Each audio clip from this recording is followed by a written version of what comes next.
Welcome to another episode of the Beyond Sober podcast with your host, Cody Rain. What is going down, y'all? How are you today? What are you doing? You guys is chilling? Welcome to another episode of Beyond Sober. If you were on the podcast and you want to hear this entire episode or watch the entire episode, you want to take a look at Beyond Sober TV. Yeah, that's right. BeyondSoberTV.com. You can catch the replay. You can catch the live in-action good stuff. All the behind the scenes. You get to see my pretty Pauly Shore looking face just like this. We were recording live on TikTok. I'm so excited to hang out with everybody today. I was actually just looking at the numbers for the podcast. Dude, we're like over 60,000 downloads. Holy crap. I did not realize so many people enjoy the podcast as much as they do.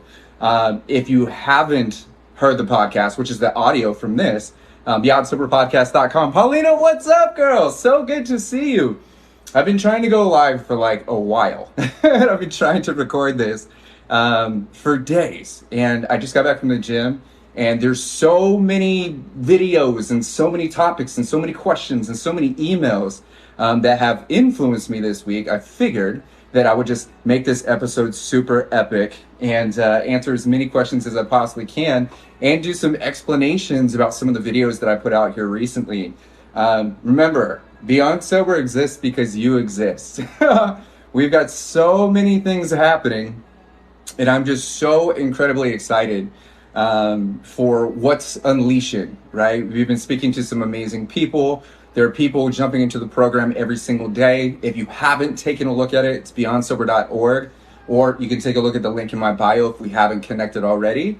But the truth is that the revolution is here, and there are thousands and thousands and thousands and thousands and thousands and thousands of people who are really excited that there is a new approach to not just some mental health, but to sobriety in general. Even if you do Google and you go like, hey, is AA the only option? You're going to get hit with 1,000 answers of people going, nope. There's infinite ways to not just get sober, but more ways to maintain that sobriety, which is some of the videos that I put out here today. 2.5 months sober. Holy crap, that's amazing, dude.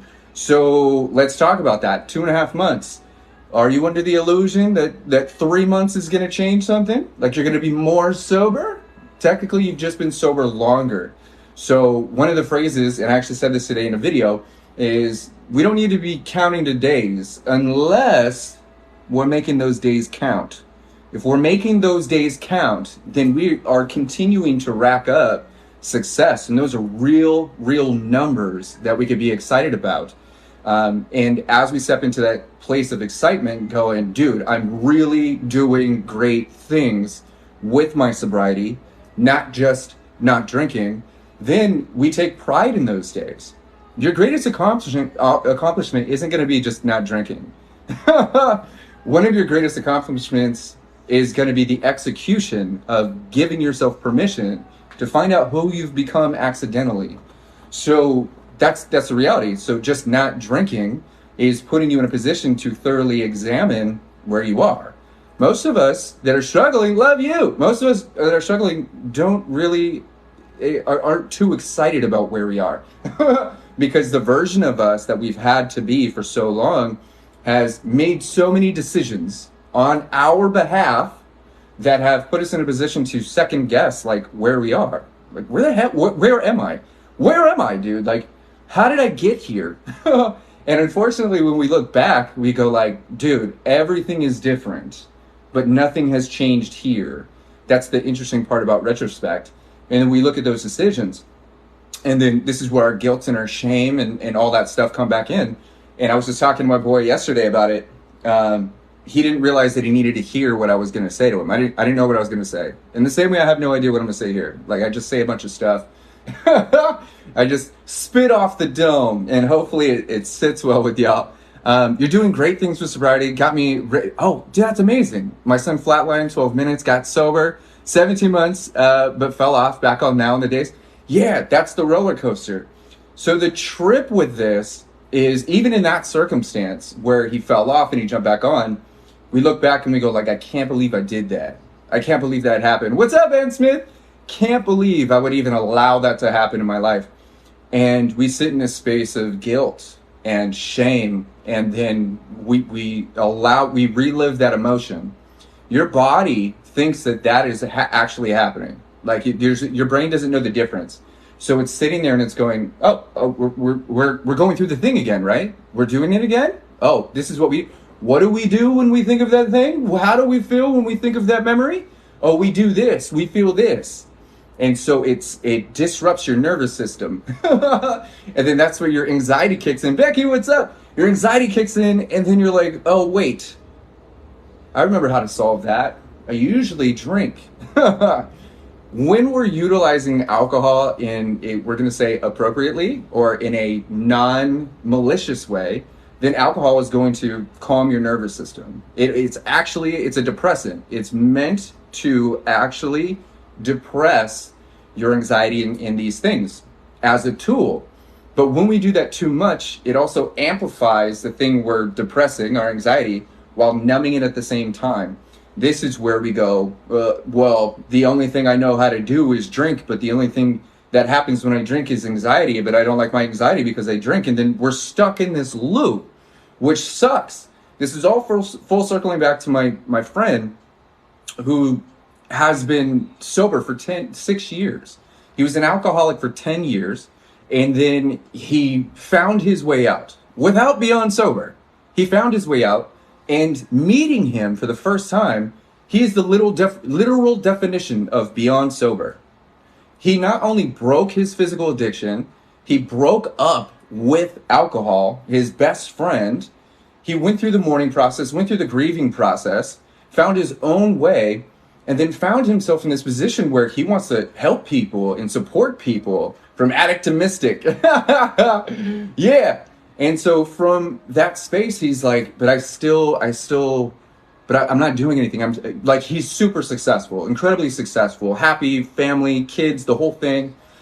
He feels bad that he put his wife through that. She stuck around with him for 10 years as he was struggling. When he was at his lowest, she was still there for him, which is absolutely phenomenal. But that doesn't mean that he still, as a happy, healthy person doing amazing things, doesn't deal with guilt and shame. Which, if you're not practicing healthy behavior or you're not doing anything with your sobriety, that's the same exact guilt and shame that puts you back down the rabbit hole. So, this is what I had to remind him of. I said, brother, you know that the reason you feel that guilt and that shame is because you're better now. You've grown. It'd be a problem if you didn't care. If you didn't care about how your wife felt, if you didn't care about the things that you did before, if you literally did nothing with your sobriety, or what you did do was just completely selfish, bro, then that would be an issue. But the reason that he sits with that is because he hasn't practiced the art of forgiveness. Forgiveness, and this is for everybody, I talk about it really often. Forgiveness is letting go of all hope for a better past. Okay? So if there's anybody sitting here like struggling to forgive themselves for something that happened that they probably didn't choose to do from a conscious level, or this version of you would never do that, forgiveness is letting go of all hope for a better past. It's another way of accepting things for what they are. And once you accept things for what they are, which is what we teach in Module 1 of Beyond Sober, you are in a position to disconnect from the emotion associated with the memory. Because you can keep the memory. I want you to keep the memory, Katie. Like, you keep the memory. Hang on to it. Like it's yours. Like you were there. You contributed to it. We don't suffer from the memory. We suffer from the emotion attached to it.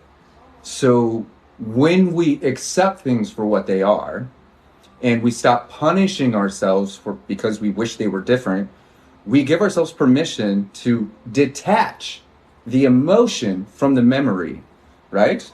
You're still drinking, but you're drinking water. And one of the most important things is, we'll talk about how you can stop too. That's what Beyond Sober is. Like, Beyond Sober is not just about like, hey, how do you stop drinking alcohol? No, it's how do you get so far beyond sobriety that you forget you ever had a problem? How do you evolve into the person that you were seeking with every sip? Every time we take a drink, we are seeking something. We're all seeking peace. And when you've developed a dependency, remember, just because you're dependent or have a dependency on alcohol doesn't mean you're an alcoholic. You're practicing alcoholic behavior though, because alcoholics have a dependency. The level of their dependency dictates their addiction. And addiction means I can't go without it. Just because you want it a lot, and just because you're good at drinking it, doesn't mean you're an alcoholic. And just because somebody sees you all the time and you've got a drink in your hand, that also doesn't mean you're an alcoholic. But you are practicing, just like an Olympian. You want to become an Olympian? You're going to do some Olympic shit. You're going to train just like an Olympian. You may never make it to the Olympics, but you're going to do the same damage that an Olympian would on that journey, right? That's a huge cycle there. And I was thinking of this the other day. There's so many people that cause the same amount of damage, that suffer just as much as someone who's developed full-blown alcoholism and is now addicted, but they can't blame alcoholism. They don't have an addiction. They can't even take on the true identity of alcoholic because they haven't developed a physical addiction to it. They've just been doing it for so long. They've swelled their liver up. They've shrunk their brain enough. They put enough ammonia in there. They've depressed themselves. They allow the anxiety to completely tweak their life. They've ruined the relationships. They've done all these things, all without being able to identify as a full-blown alcoholic. Damn, that sucks. That sucks. And the sad part about that is those are people that are suffering from AUD.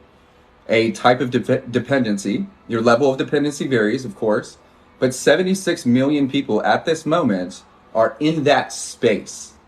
They're in that space, which is why we want to make sure that we develop a healthier relationship with alcohol. I don't care if you drink. I care how you drink. More importantly, I care what state of mind you are while you're drinking. Are you reading these questions at all? No. I love that. This always happens, right? So they'll say something and then I don't catch the first few because I'm like face deep in, a thought. And then I do catch the question of them asking if I caught any of the other questions. And now we go on these tangents and these random rants that don't necessarily contribute to what I'm saying, but it's super duper fun. So maybe I'll catch the other question. And so I can't even reach the phone right now, so I can't scroll back up. So if I miss your question, you can sit pretty, be patient, and I'll probably get back around to it because the chances of me not answering what your question is very rare because most questions fall under the blanket of everything I talk about. Just keep talking. Man, I want to hear a healthy state. Okay, you want to be at a healthy state with alcohol. I've had like 10 shots today, but I'll be fine tomorrow. That's good. So if you mean fine tomorrow, as in you're going to be able to manage your pain tomorrow, the only reason that happens is because we've consumed too much poison. A hangover is withdrawals. A hangover is your body basically realizing that it's been punished. Did you know that all hangovers are derivative of lack of sleep and dehydration? Check this out.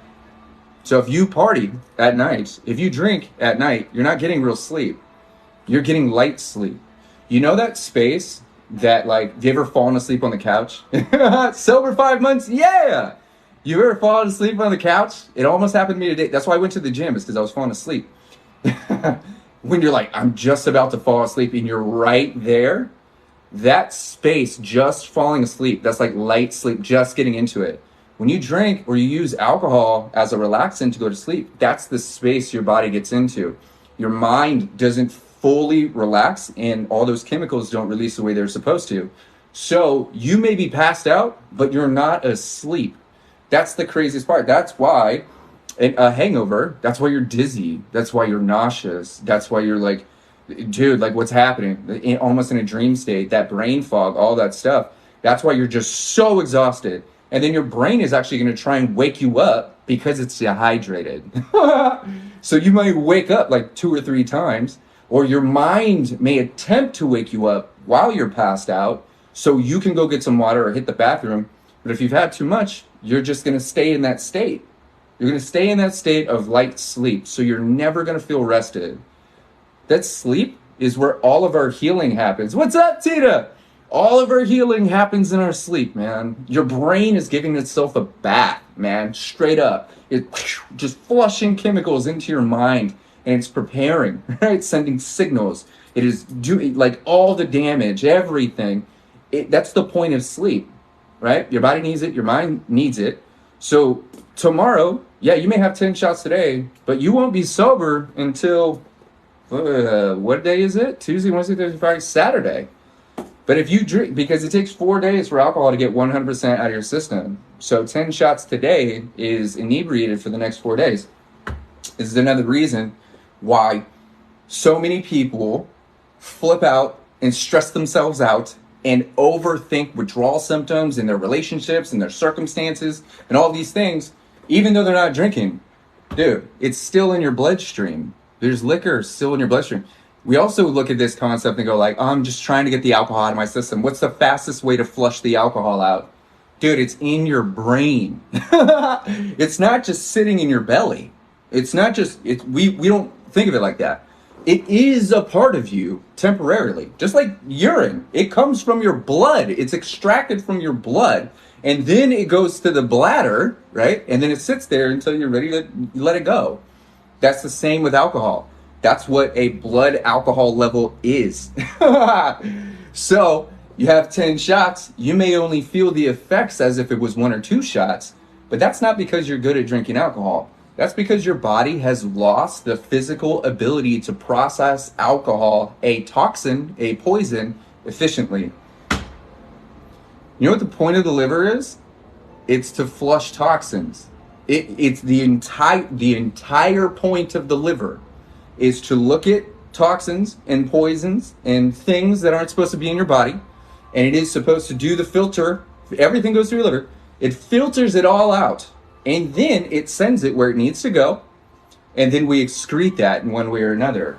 So, you're not going to get alcohol out of your body any faster than your body can metabolize it. So, look at this. Not only has your body lost its ability to metabolize alcohol through the bloodstream efficiently, but alcohol stresses your liver out, which is how liver failure happens. You guys know my story. Liver failure, 2017, right? And then your liver loses the ability to process that efficiently, starts to swell, starts to release bilirubin, do all these things. So not only has your metabolism and your, we're going to say your processing system lost its capabilities to manage the toxins, but then your liver is working twice as hard just to keep up with the over delivery of more alcohol. Over time, dude, you got to look at that and go like, damn, I've been just ruining my machine, right? Your machine. So just drinking alcohol alone is enough to damage your liver, which functions with every single thing in your body. You have one of these things, man. There's a reason why you have one. And there's a reason why it heals the way it does. But just because there's a hospital doesn't mean we have to jump off the roof. Just because you can get a liver transplant, if you qualify, doesn't mean that it's a good idea to continue just literally curb stomping your liver every single night. Not only that, man, but it's shrinking your brain too. Like I study alcohol. What it does physiologically is just insane. And they don't want us to know this information because the answer to your pains is alcohol. But the alcohol is also causing a majority of the pains that you're attempting to escape, and that's the loop. That's why alcohol is a $260 billion industry. I love that the industry is thriving in that way. I love that they're that profitable. I don't like why they're that profitable though. We are society. We are the people suffering. They are the ones benefiting from our alcoholic behavior. Why did I get a notification? I need to get sober. You know, technically you might need to get sober, but you want to get sober. Needing something is a place of desperation. Wanting something is from a place of positive desire, is another way of saying it. You want sobriety. To get sober, that's the easy part, dude. I want you beyond sober. I want you happy and healthy and thriving. You could drink from a happy place. Happy people don't wonder if they have a problem with alcohol. Happy people don't get drunk intentionally, unless it's a holiday. They don't get drunk, or they don't drink just to get drunk. They don't drink just to black out. They don't drink just to curb an emotion. They don't drink from an unhealthy place. Happy, healthy people, which is how the space through and to Beyond Sober, you drink in a different way because you feel so good that you know that drinking is going to take away from how good you actually feel. The reason why it's so hard for so many people to understand that phrase and that concept and that reality is because the happiness and the health and the cognitive abilities and the focus and the enjoyment and the bliss is something that they've never felt before. You've never felt it. So this is where like false claims are made and people set up these unrealistic expectations thinking, if I could just get sober, some happiness will happen. Not true. It doesn't mean it won't happen. It just means that's not what happens. It can happen, but you are the happiness that happens. Happiness doesn't exist without you. Even if you didn't exist, how would you know happiness was happening? No, it happens because you happen. It's not getting sober. That's the easy stuff, dude. You got this. I'm not worried about you. I died and did it. I died and stayed. You know what I'm saying? Like, if I literally died in ICU and it took me 18 months to recover and I've put everything you need to do to maintain your sobriety in one place, which is the Beyond Sober program, then everything you need to not just get there, but stay there and then move beyond is at your fingertips. But that's the reality. Is getting sober guarantees absolutely nothing. Sobriety doesn't guarantee happiness, but happiness guarantees sobriety. These are absolute facts. And this is why it's so important that I reiterate that it's not about your last drink. It's about what you've done since your last drink. If your greatest accomplishment and the only thing that you're excited about is something called negative excitement to stop doing something, then you're still in that negative state, right? I'm excited to not do that. I'm excited that he's not going to hit me in the face anymore. I'm excited that I'm not going to bleed. I'm excited that I'm not going to be in pain. But there's an opposite to that you're 2 months over. Yeah, there's an opposite to that. This is actual centrifugal reinforcement. If the only thing you're looking forward to is less pain, then that's exactly what it is. It's just less pain. That's it. Not hurting yourself doesn't mean you're healing yourself. Not punishing you doesn't mean you're rewarding you. Not damaging yourself isn't healing yourself. It's putting you in this space for you to go, all right, I've reached neutral now, right? I no longer have to worry about this thing that is a parasite in my mind, parasite in my body. I don't have to worry about that thing anymore. Now what? You're not supposed to know who you are. You're supposed to be conflicted because the person that you are without the alcohol is the person you've accidentally become while surviving. If anybody is utilizing alcohol from a space of, I'm trying to manage my mental health, man. I needed to have a decent diet, man. I have an unhealthy household. He won't stop yelling at me. There's a narcissist over here. I don't like society, politics, my work, my job, my kids, my body. My spirituality is sideways. There's too much. It's TikTok, it's anxiety, it's depression. If you're utilizing alcohol from that space, then you're creating a dependency. And you have a dependency. The level to which you are dependent is going to determine where you actually want to go. Because to be dependent on something is to rely on something outside yourself for support. So think of this. Anything that you rely on long term, like alcohol, you will develop a love relationship with it, right? You're on a roll. You will develop a relationship with it because energetically and emotionally, anything that relieves pain is good, right? Anything that relieves pain is good, right? Well, where is the pain when you're sleeping? Where is the pain when you're not thinking about it? You don't need medicine. You don't need alcohol to not think about it. You need to practice thinking about other things or doing other things or immersing yourself in things that are actually moving you forward, in things that are actually releasing the dopamine. Like I just went to the gym. I walk in and out of there. You guys know me. I walk in like a ninja, dude. Big costume, the whole deal, like the whole thing. I show up, I do my thing, I bounce. You all get to benefit from me taking care of me. I get to benefit from you taking care of you. So here's what's cool is you don't have to have it all figured out to get results. You don't have to know what you're doing. You just have to know what not to do. Anything that's in the opposite direction of where you don't want to be is the right direction. And that could be any direction. The word infinite is like, it's hard to describe. When I say it, it's so massive, it like holds no weight. There's a billion things that are actually going to move you forward. Not in my direction. Please listen to what I'm saying. You're not supposed to do it my way. I don't care. It doesn't matter. My way is not the way. My way is not the way. You know what? My way is not the way. You know why it's not the way? Because it's not your way. Your way is the only way. Is the only way. Some people want to use water. Other people want to use LaCroix. Some people want to go cold turkey and do these things. Some people want to go to the gym. It doesn't matter.